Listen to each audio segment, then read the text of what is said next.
Good evening, Dr. Zakir Naik. This is Mary. I'm a Christian and a banker by profession. My question for you is based on your statement that nowhere in the Bible it's mentioned that Jesus Christ is the Son of God. And based on my knowledge and understanding of Bible, I have picked up two verses to quote, and I would like only your clarification in the light of Islam. The first one is Matthew chapter 3, verse number 17. And lo, a voice from heaven saying, "This is my beloved Son, in whom I am well pleased." The second is John chapter 3, verse number 16. For God so loved the world that he gave his only begotten Son. So whosoever shall believe in him shall not die but have everlasting life. That's right.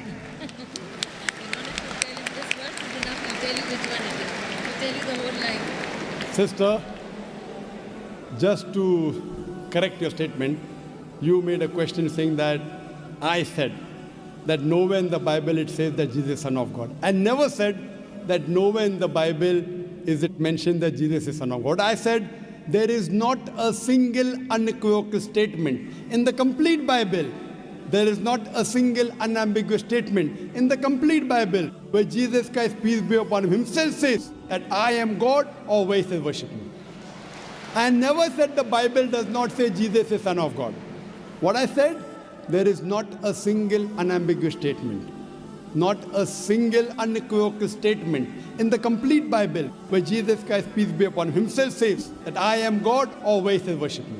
If you point out any such two statements, I'm ready to accept Christianity. If your question assumes that Son of God means Jesus is God, very well I'll reply to your question. Many Christians think that just by the statement Son of God means Jesus is God. Sister, do you know in the Bible, Adam is Son of God, Ephraim is Son of God, Israel is Son of God. God has got sons by the tons in the Bible. That means you haven't read your Bible, sister. So do you mean to say all of them are gods? Is Adam God? Is Ephraim God? Is Israel God? No. Son of God, sister, is a statement used if you read Romans chapter number 8, verse number 14. All those that are led by the Spirit of God, they are sons of God. Means if you follow the commandment of God, if I follow the commandment of God, I am a son of God. In this way, undoubtedly, Jesus Christ, peace be upon him, verily is the most beloved Son of God. Meaning, he is following the commandment of God. I have got no problem at all. If you say Son of God means persons who follow the commandments of God, like it's mentioned in Romans, all those who are led by the Spirit of God, they are sons of God. If I follow the commandment of God, you follow the commandment of God, we are called children of God. Very innocent statement, no problem. So as far as your Matthew is concerned, 3:17 I have clarified. Now coming to your second quotation of Gospel of John chapter 3 verse number 16. But what the Christian missionaries say, no, brother Zakir, Jesus Christ, peace be upon him, is not a normal son. He is the begotten Son of God. And they quote Gospel of John, chapter number 3, verse number 16. For God so loved the world that he gave his only begotten Son. Whosoever believeth in him shall not die, but have everlasting life. Sister, simple question. What is the meaning of the word begotten? He has given it. No, what is the meaning of begotten? He has given his Son to the people. No, sister. Begotten doesn't mean he's given his son. You know English, I know English. Your English is, mashallah, very good. Begotten doesn't mean he's given his son. If I say you have begotten a son. Sorry to interrupt. Don't give metaphorical meaning. English. I'm not a scholar. You're not a scholar, but your English is very good. I'm a layman person. And but sister, your English is very... If I say you have begotten a son, what does it mean? That means you have had sexual relationship with your husband and you begot a son. Begetting is a function of lower animals of sex. How can I attribute this function to Almighty God? Who did God have sex with? Who?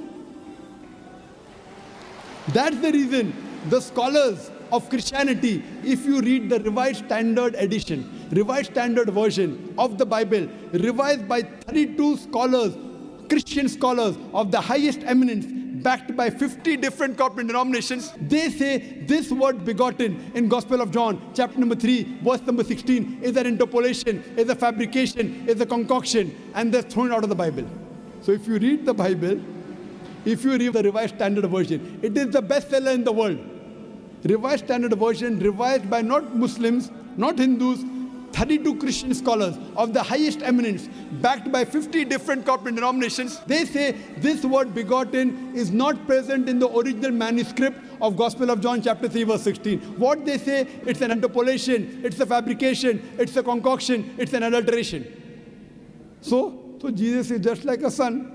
Like Adam was son of God, Ephraim was son of God, Israel was son of God. He's a prophet of God. So I've got no problem in accepting that verily Jesus Christ, peace be upon him, was a prophet and a messenger of God, but he was not God. Hope that answers the question, sister.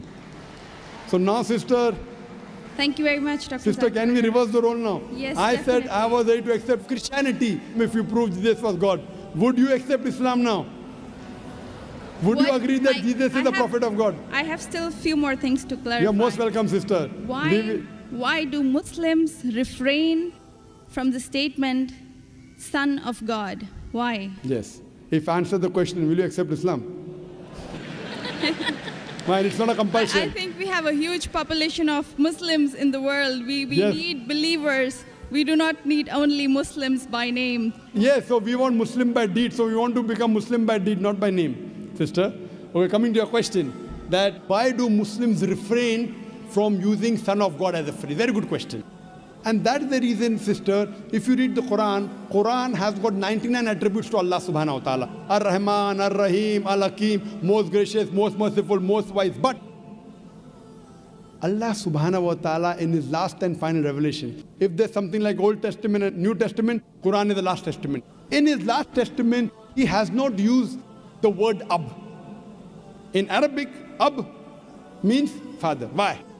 He has used the more difficult word Rab. Rab is more difficult to pronounce than Ab, which means the Lord, the cherisher, the sustainer. He has used Rab as attribute but not Ab. Why? Because in the previous revelation which were changed, Bible is the changed form of the Injil. People have misunderstood the meaning of Son of God. They started thinking to be begotten son.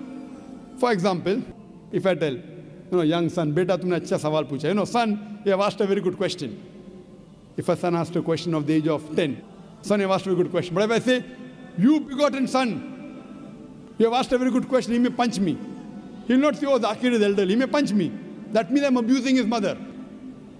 If I say, my begotten son, he'll get angry. I'm insinuating that I had sex with his mother. So son is innocent word, begotten son is not innocent.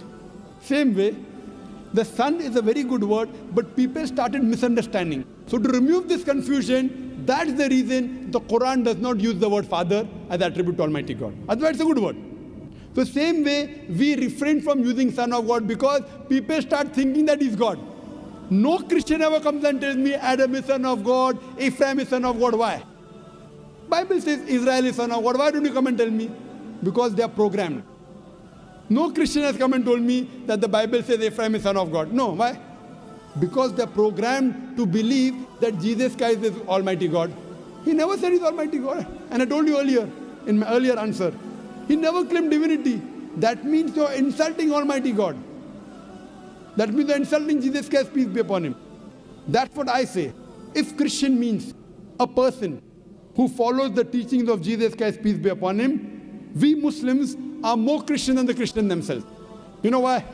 Because if you read the Bible, Jesus Christ, peace be upon him, it's mentioned in the Gospel of John, he was circumcised on the 8th day. We Muslims are circumcised, Christians are circumcised. Jesus Christ, peace be upon him, said that you have to follow each and every law of the Bible, each and every commandment. Gospel of Matthew chapter 5 verse number 17 to 20. If you break one law or jittle from the commandment, you shall not enter the kingdom of heaven. If you go to the Old Testament, clearly says in the book of Leviticus, chapter number 11 verse number 7 to 8, in the book of Deuteronomy chapter number 14 verse number 8, in the book of Isaiah chapter 65 verse number 2 to 5, that you shall not have pork. Muslims don't have pork, but Christians have pork. So if Christian means a person who follows the teachings of Jesus Christ, peace be upon him, we Muslims are more Christian than the Christians themselves. The Bible says in the book of Ephesians chapter number 5 verse number 18 that thou shalt not have wine. It's mentioned in the book of Proverbs chapter number 20 verse number 1. Wine is a mocker. You should not have wine. Muslims don't have alcohol, but the Christians have alcohol. Further, if you analyze, there are various references I can give you. So if Christian means one who follows the teachings of Jesus Christ, peace be upon him, I say that I am more Christian than the Christian themselves. If you become a Muslim, you are a more better practicing Christian than the so-called namesake Christians. Yes, sister. Can I ask something? Sure, yeah. right. You're most welcome, sister.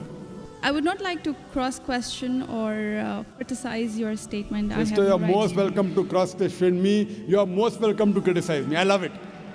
Unless a person doesn't cross-examine. See, suppose I want to prove something. If I say this is the best, I want to check it out whether it's best or not. That's right. Because a logical person, so please, sister, cross-examine me, criticize me, attack me. Once you're convinced, then you accept it. Yes, sister, go ahead. I will definitely not intend to do something like this.